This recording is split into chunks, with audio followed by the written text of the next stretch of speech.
Hello and welcome to Tees Valley Sport. I'm your host, Danny Reid, and on today's episode of Meet the Team, we have the Health and Development Officer, Charlotte.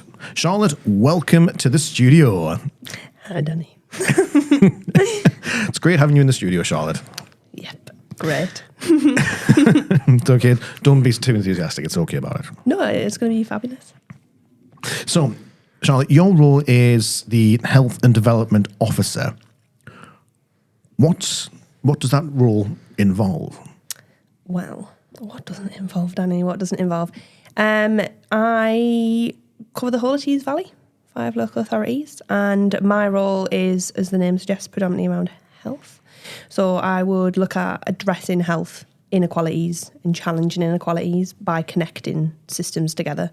So you've got your health systems, community systems. The idea is to use physical activity as a vehicle for behaviour change to improve health. Cool. So when you say systems, like what do you mean by those? So some examples of health systems would be NHS trusts. So within Tees Valley, you've got a couple of those. You've also got, your GP surgeries. You've got community settings. So your community settings might be community clubs, could be local authority, things like your public health, your health watch. Covers a lot, really. Oh, that's cool. So, rewinding a little bit, how did you become part of the team at Tees Valley Sport? About a year ago, decided to make a career change. Previous to that, my education, so undergrad and postgrad, was around psychology and mental health. Oh. Worked as a mental health practitioner for about 5 years and then made the change. Here we are. Here we are. So how do you think the things that you've learned previously in your previous roles have helped you move forward and develop your role as the Health and Development Officer? The NHS can be quite a tricky place to navigate. It's quite confusing at times, especially working across 5 local authorities, so not all areas work the same. So I think having a background in a health role gave me a bit of, I suppose, insider knowledge into how it can work, who might be some good partners to connect in with. Generally just gave me a little bit of a leg up to get in, really. Yeah, I suppose kind of working from working within the NHS, you know how things work and who are the people that you need to speak to actually make change and start to get the ball rolling on different projects. So it's almost a way in type of thing. Now, with your role previously and to what you're doing now, are there any skills that you've found have been quite transferable from what you did previously to what you do now? I suppose I had to get quite used to talking to a lot of different people in a lot of different capacities. So I suppose the way that you would present yourself is different going to a community club, which might be a little bit more like laid back, compared to maybe some meetings within bigger systems like the NHS, which would be more formal. So I suppose the ability to be able to fit in for what people need, what people are looking for, and speak in a way that's relevant, really, rather than above or below, I suppose, what people are looking for. Yeah, because I suppose that, like within the NHS, there's like almost like a certain type of speak that will be like spoken within the NHS. I know when I was in the army, you'd use a lot of army terms that civilians didn't understand. So I'm assuming that within the NHS, it's quite similar. Yes, the NHS loves an acronym, loves the shortening of things. So, I mean, I worked in mental health, not physical health. So there's still plenty of times I sit in meetings having no clue what is going on. But it did help to be able to speak that and kind of know what to ask, what were the right questions to ask, really, to certain people. Yeah, I had a little bit of that. That's brilliant, because it kind of does give you the capacity to be able to flow with it and roll with it. Now, when it comes to physical activity itself, what type of physical activity do you enjoy and participate in? Well, I'm not a sporty gal. I don't think I'm competitive enough for that. So, apart from my brief stint in the hockey team at school, I tend to stick to more solo activities. Quite like weightlifting, go to the gym. As some people think, not an ideal time. I tend to like to go in the morning before work. So So weightlifting, quite like a bit of yoga, a bit of spinning. That tends to be mine rather than group sport really, or group activity. Cool. So if we just touch on to weightlifting a little bit, what type of weightlifting do you enjoy? Free weights mainly. Kind of go in, I don't know, a little bit of a plan in my mind, split it up, tend to work out 4 or 5 days a week. So try and do a bit of split. I'm not great on the cardio side, which is probably why I prefer to do weights, because I'm not a runner. As much as I've attempted to in the past, that's not me. So yoga as well, though, because obviously it's like when you look at weightlifting, you've got strength training, but then a lot of people forget that with strength training, you lose a lot of mobility. So I suppose supplementing it with yoga is quite a sensible option, really, isn't it? Yeah. So my interest of yoga peaked in lockdown. I guess a lot of people did. I did 90 days of yoga in a row. Previous to that, I had tried yoga very briefly. It was not for me, but it was a good time. I enjoyed it. Balance and flexibility got better. And it is very relaxing. I did find it tricky to empty my mind at the start, but it is relaxing. I do love it. Brilliant. So it's like one of them from lockdown, like one of the positives to come out of it, I suppose. Yeah, definitely.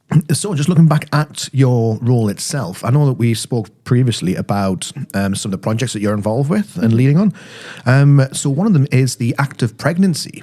Can you tell me a little bit more about how that came about and what it is that you're working on with it? Came out of a meeting towards the beginning of my role last year with South Tees. Just identified that they would benefit from having a little bit more support around getting patients active within the perinatal period. So I went away, did some research, had a little look at what was already out there, and I found that there was a lot of really great resources available, but they probably weren't pitched quite at the place we needed them to be for Tees Valley. So I suppose through the wider insight work that's been done within the team, it's highlighted that it would be best that there wasn't a lot of jargon. It's not very heavy in terms of how much text, and that it kind of gets to the point really to make it accessible for as many people as possible. So I felt like that was a really big part of why I felt like a new piece of work needed to be developed rather than just utilising what was already out there. Went through quite a lot of core design. So with different groups of people, so community groups who work with the public, who would work with, expectant parents or new parents, also linking in with health settings. So, your midwives, your health visitors, your perinatal mental health teams, variety of people really just to get their insight into, what do you think would be beneficial from their perspective. And then kind of commissioned a designer, went backwards and forwards for what felt like quite a while, getting some tweaks in, and then kind of came up with the project as a whole, which was to create a set of resources basically that would then be able to be utilised by a variety of different professionals. Wow. That was a lot, sorry. That was great. No, so really, if we jump back onto a few little things, it's quite an innovative thing that we're doing. It's changing, like literally speaking to the groups and finding out what they feel is needed, rather than us just assuming that what's needed, going out and actually speaking to people that are on the ground dealing with these people and actually finding out what tools they need and would benefit from is a huge thing, really, because I think that's like you were saying, like a collaborative design work is quite huge. So it's not just this is what we've done. Cool. That's great. Thanks very much. Mm-hmm. Yeah. I felt like it was important rather than just my opinion of me. I'm one demographic, but I am certainly not representative as the Tees Valley as a whole. So I felt as though, I'm not an expert in this. It would be best to go to the experts, which is the people with the lived experience, who are working with the people with the lived experience, to create something that was actually going to be utilised rather than just what I thought would be great. Yeah, which is brilliant, which I think is really important that we recognise, because it's a really good way to move forward to say, I know I'm not the expert, but I'm going to go speak to the experts, and I'm going to get them to help create something that can be put out across the systems. Mm-hmm.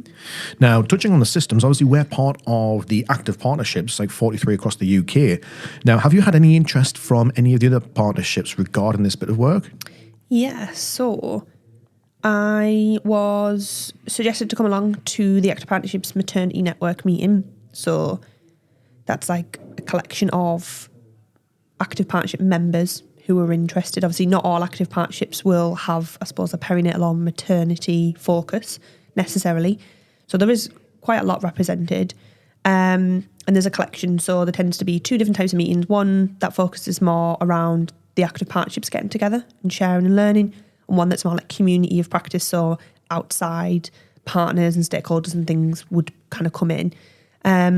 So I did a little bit of a presentation for the active partnerships around the project, what kind of brought me to that point, why I did it, kind of all of the research and everything that went into it. And yeah, it was really positive response. A number of active partnerships reached out, hoping to be able to use it. So that was their kind of aim, really, is to take it and then hopefully implement it in their places however they see fit. That's brilliant. Obviously, like, one of the things is we are able to be part of the active partnership and take this stuff and show it to people. And because you've already done a lot of the hard work, they're able to go, this is a great tool that we can now implement because it's been designed by professionals. You've spoken to the professionals to make sure that it's the relevant content going out to the right people.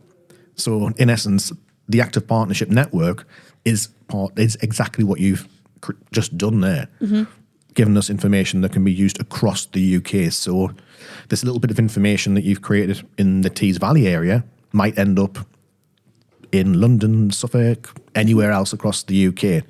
So I think that's one of the really important things. Now, when it comes to like the development side of things of this project, how did you find the test and learn approach?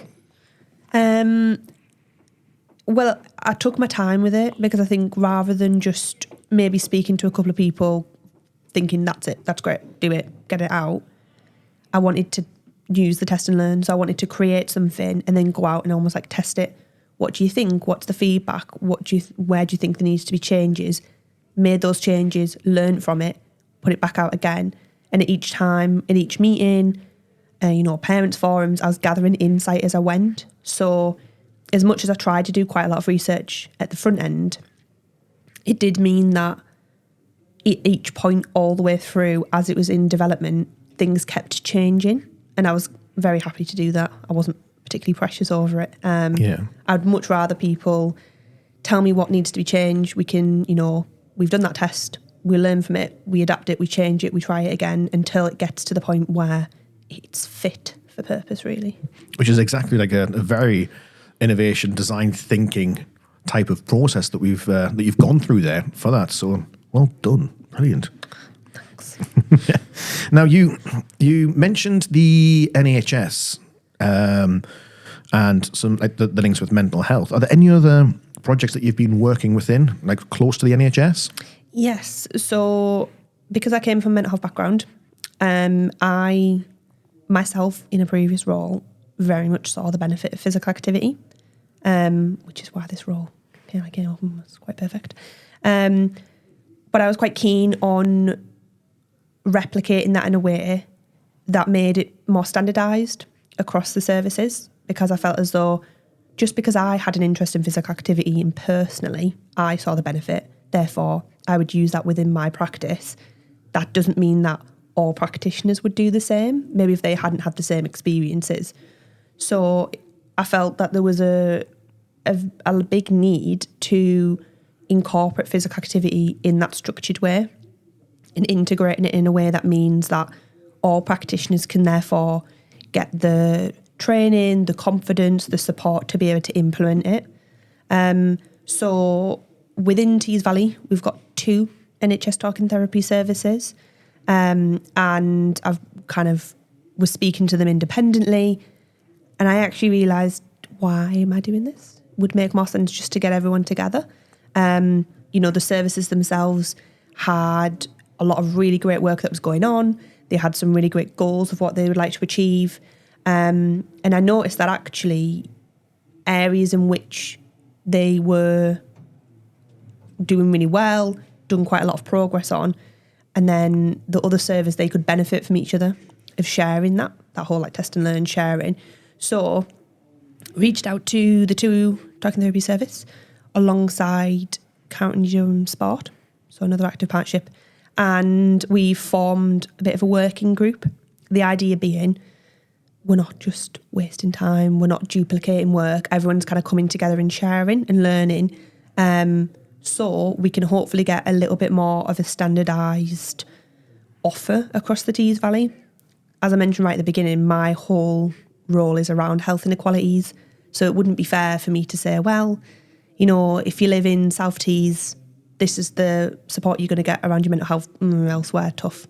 It was kind of making sure that across the board, across Tees Valley, if you were going to access a talking therapy service, the physical activity offer, hopefully will be integrated in, will be all of the same standard. I love that, because that really does encapsulate the whole idea of connecting the system, really, doesn't it? Mm-hmm. And bringing it all together and taking snippets from your past history of the knowledge and things that you've had and understanding the importance of physical activity on mental health, and then trying to help bring it into systems and then connecting the systems. I think that's a real positive showcase of exactly what it means to connect the systems in the right way. Yeah. So I think it's really, really great. So Charlotte, that brings us to the end. Thank you so much for your time. It's okay. Thanks.